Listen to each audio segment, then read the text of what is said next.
লা ইয়ালামুল মারু বাইনা ইয়াদাইল মুসাল্লি লা কানা আন ইয়াকিফা আরবাইনা খায়রান লাহু মিন ইসলামের ইয়াদাই। মানুষ যদি জানতো যে মুসাল্লির সামনে দিয়ে পার হলে মাজা আলাইহি কি পাপ হবে, এমনটা জানলে সে 40 অপেক্ষা করত। আবুল নাজর বলেন, আমি বলতে পারছি না আল্লাহ রাসূল 40 বছর বললেন না 40 মাস বললেন না 40 দিন বললেন। কাব ইবনে আহবার রাদিয়াল্লাহু তাআলা আনহু বলেন, লাউ ইয়ালামুল মারু বাইনা ইয়াদাইল মুসাল্লি মাজা আলাইহি লাকানা ইউকসাফা খায়রান লাহু মিন আয়ামুর বাইনা ইয়াদাইহি। মানুষ যদি জানতো যে সালাত আদায়কারীর সামনে দিয়ে পার হয়ে গেলে কি হবে, তাহলে মাটিতে ধসে গেলেও সামনে দিয়ে পার হতো না। তাহলে সামনে দিয়ে চলে যাওয়া অপরাধ।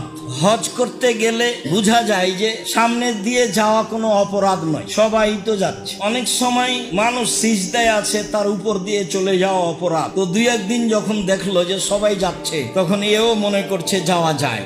কিছুটা বেকায়দা থাকে, সেটা ভিন্ন কথা, কিন্তু হারাম হোক, মসজিদে নববী হোক, পৃথিবীর যে কোনো জায়গায় হোক না কেন, সামনে দিয়ে পার হয়ে যাওয়া, একদিক থেকে আর একদিকে চলে যাওয়া নেহায়াত অন্যায়, বড় অপরাধ। 40 বছর প্রয়োজনে অপেক্ষা করতে হবে। 40 বছর কি আর অপেক্ষা করা লাগে? কথাটি শক্তভাবে বলা হয়েছে। মাটির নিচে ধসে গেলেও, মাটিতে ধসে গেলেও যাবে, কিন্তু মুসাল্লির সামনে দিয়ে যাবে না, এভাবে রাসূল সাল্লাল্লাহু আলাইহি সাল্লাম বলেন।